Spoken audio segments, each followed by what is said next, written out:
ना समझ ही रहते तो ठीक था, उलझने बढ़ गई है।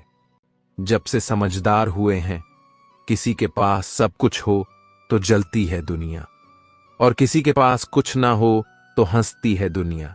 जब लगने लगे कि जिंदगी में अब कुछ नहीं रखा, समझ लेना बेहतर, जिंदगी अब आने वाली है। किसी की खातिर खुद को इतना मत गिरा देना कि खुद की कोई इज्जत ही ना रहे। पोंछ लो बहते हुए अपने इन आंसुओं को, भला कौन रहना पसंद करता है। टपकते हुए मकानों में किसी की कट रही है, जिंदगी कोई काट रहा है। जिंदगी खुश है वह जो जी रहा है जिंदगी। मनुष्य के पास सबसे बड़ी पूंजी अच्छे विचार और अच्छे संस्कार है, क्योंकि धन और बल किसी को भी गलत राह पर ले जा सकते हैं, किंतु अच्छे विचार और अच्छे संस्कार सदैव अच्छे कार्यों के लिए ही प्रेरित करेंगे। कुछ लोग मुझे गलत समझते हैं, पर मुझे अब कोई फर्क नहीं पड़ता, क्योंकि उनके साथ अच्छा बनने के लिए मैंने अपना सब कुछ गवा दिया। हमारे जीवन में एक समय ऐसा भी आता है जब हमें यह तय करना होता है कि हमें पन्ना पलटना है या किताब बंद करनी है। कुछ लोग अपनी अकड़ की वजह से कीमती रिश्ते खो देते हैं, और कुछ लोग रिश्ते बचाते बचाते अपनी कदर ही खो देते हैं। कुछ लोगों में यह काबिलियत भी होती है, आप कितनी भी अच्छी बात कहे वह उसमें बुराई खोज लेते हैं। याद रखना, अक्सर वही लोग हम पर उंगली उठाते हैं जिनकी हमें छूने की औकात ना हो। बारिश की बूंदें भले ही छोटी हों, लेकिन उनका लगातार बरसना बड़ी नदियों का बहाव बन जाता है। वैसे ही छोटे छोटे प्रयास हमारे जीवन में बड़ा बदलाव ला सकते हैं। वक्त तजुर्बा तो देता है, पर मासूमियत छीन लेता है। किसी ने पूछा, इस दुनिया में आपका अपना कौन है? मैंने हंसकर कहा, समय अगर वह सही तो सभी अपने, वरना कोई नहीं। कभी किसी के मैसेज का ज्यादा इंतजार मत करना, क्योंकि उसका मैसेज ना आना भी एक मैसेज है। कुछ लोग चश्मे के नंबर जैसे होते हैं, वक्त गुजरते ही नजदीक से दिखने बंद हो जाते हैं। शानदार रिश्ते चाहिए तो उन्हें गहराई से निभाए। लाजवाब मोती कभी किनारों पर नहीं मिलते। कलम तभी साफ और अच्छा लिख पाती है जब वह झुककर चलती है। यही हाल जिंदगी में इंसान का होता है। एक अच्छा व्यक्ति हमेशा अपने शब्दों और कर्मों से ही जाना जाता है, अन्यथा अच्छी बातें तो पोस्टरों पर भी लिखी होती हैं। सुखी जीवन के 3 मंत्र हमेशा याद रखिए। क्रोध में उत्तर मत दीजिए, दुख में निर्णय मत लीजिए, और आनंद में वचन मत दीजिए। लोग चाहते हैं कि आप बेहतर करें, लेकिन वह कभी नहीं चाहते कि आप उनसे बेहतर करें। लोग जितना समय दूसरों को समझाने में लगाते हैं, अगर उसका आधा समय भी खुद पर लगाए तो जीवन में कहीं आगे निकल सकते हैं। उड़ने में बुराई नहीं है, आप भी उड़े, लेकिन उतना ही जहां से जमीन साफ दिखाई देती हो। तमाशा लोग नहीं, हम खुद बनाते हैं। अपनी जिंदगी का हर किसी को अपनी कमजोरी बताकर जो लोग अंदर से मर जाते हैं, अक्सर वही दूसरों को जीना सिखाते हैं। आपका जीवन सहयोग से बेहतर नहीं होता है, बदलाव से बेहतर होता है।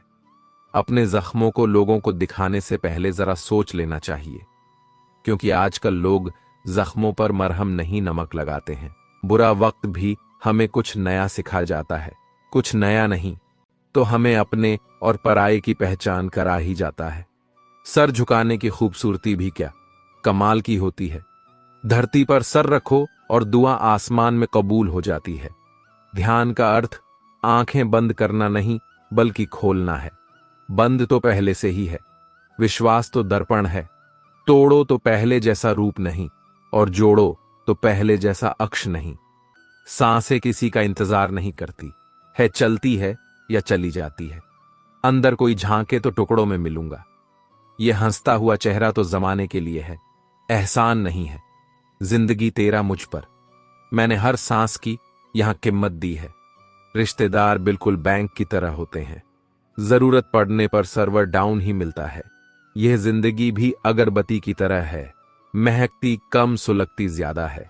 यहां कुछ भी पर परमानेंट नहीं है ना, लोग ना चीजें और ना ही रिश्ते। थोड़ा महंगा पड़ा, औरों के लिए जिंदगी जीना, उम्र भी खर्च हुई। हाथ भी कुछ नहीं लगा। जीवन में सुख दुख, लाभ हानि, जय पराजय सब कुछ आते जाते रहते हैं, लेकिन यह हमारे धैर्य और मानसिक संतुलन पर निर्भर करता है कि हम इन उतार चढ़ावों का सामना कैसे करते हैं। जीवन को एक नदी की तरह समझें। जब नदी शांति से बहती है तो हमें कोई कठिनाई नहीं होती, पर जब उसमें तूफान आता है तो उसका बहाव अस्थिर हो जाता है। परंतु यह तूफान केवल नदी को हिलाने के लिए नहीं होते, बल्कि हमें सिखाते हैं कि कैसे अपने मन को शांत रखें और अपने विश्वास को मजबूत बनाएं। नदी चाहे जितनी बाधाओं का सामना करे, वह अंत में अपने मार्ग पर लौट आती है। उसी प्रकार हमारे जीवन में आने वाली कठिनाइयां और कष्ट हमें हमारे आत्मिक विकास के लिए प्रेरित करते हैं। श्रीमद् भगवद गीता में भगवान श्री कृष्ण हमें यह सिखाते हैं कि जीवन में आने वाले कष्ट और बाधाएं हमारे आत्मिक और मानसिक विकास का साधन है। कष्ट और चुनौतियां हमारे जीवन का अभिन्न हिस्सा हैं, जिन्हें हम चाहकर भी टाल नहीं सकते। इसी प्रकार जीवन में जो कुछ भी हमें प्राप्त होता है वह धैर्य और समय के साथ ही आता है। जो लोग धैर्य रखते हैं वे जीवन की कठिनाइयों का सामना अधिक स्थिरता और मजबूती के साथ करते हैं। मित्रों, कष्ट केवल जीवन के कठिन हिस्से नहीं हैं, बल्कि ये आत्म जागरण का एक महत्वपूर्ण साधन होते हैं। श्रीमद् भगवद गीता में भगवान श्री कृष्ण ने बताया है कि जीवन की हर कठिनाई हमें आत्मा के जागरण का अवसर देती है।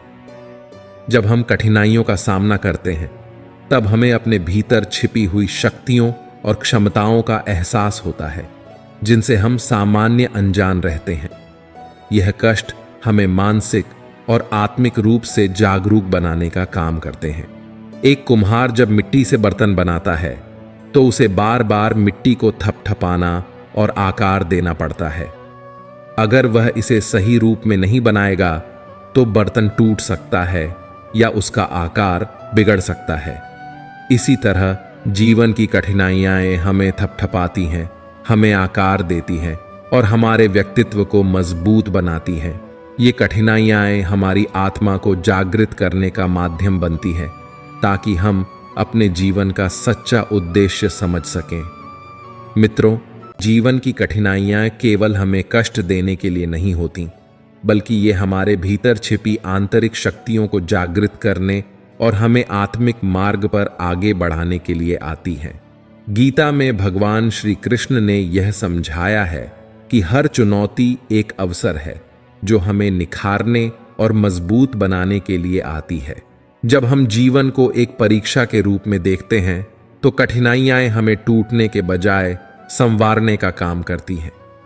जैसे जैसे हम इन चुनौतियों का सामना करते हैं, हमें अपने आत्मविश्वास और धैर्य का एहसास होता है। जीवन के हर कष्ट को हमें एक सीख और एक अवसर के रूप में अपनाना चाहिए, क्योंकि यही हमें हमारी मंजिल के और करीब ले जाता है। इसलिए हर कठिनाई का स्वागत करें, क्योंकि यह न केवल हमें वर्तमान में सशक्त बनाती है, बल्कि हमारी आत्मिक यात्रा को भी आगे बढ़ाने का साधन बनती है। कष्ट केवल शरीर पर होता है, लेकिन आत्मा अजर अमर और अविनाशी है। श्रीमद्भगवद गीता में भगवान श्री कृष्ण ने अर्जुन को समझाया कि आत्मा नाशवान नहीं है, यह शरीर और मन की सीमाओं से परे है। जैसे हम पुराने कपड़े बदलते हैं, वैसे ही आत्मा नए शरीर धारण करती है। यही कारण है कि कष्ट केवल शरीर और मन पर होते हैं, आत्मा को नहीं। आत्मा अमर है, शाश्वत है और इसे कोई भी सांसारिक बाधा प्रभावित नहीं कर सकती। गीता में भगवान श्री कृष्ण अर्जुन से कहते हैं, नैनम छिंदंती शस्त्राणि नैनम दहति पावक, यानी आत्मा को कोई शस्त्र काट नहीं सकता, कोई आग जला नहीं सकती। इसका अर्थ है कि आत्मा अजर, अमर और अविनाशी है। जो कष्ट हम अनुभव करते हैं वे केवल हमारे शरीर और मन पर होते हैं। जैसे एक दीपक की लौ कितनी भी तेज हवा से क्यों न घिरे, वह अंत तक जलती रहती है। उस लौ की तरह हमारी आत्मा भी जीवन की कठिनाइयों और कष्टों से अप्रभावित रहती है। चाहे कितनी भी विपत्तियां या शारीरिक कष्ट हों, आत्मा उन सब से परे रहती है। जब हम यह समझते हैं कि आत्मा अमर है और केवल शरीर और मन को कष्ट हो सकता है, तो जीवन के कष्टों का प्रभाव कम हो जाता है। यह ज्ञान हमें मानसिक शांति और एक गहरे विश्वास से भर देता है कि हम इस भौतिक संसार से परे हैं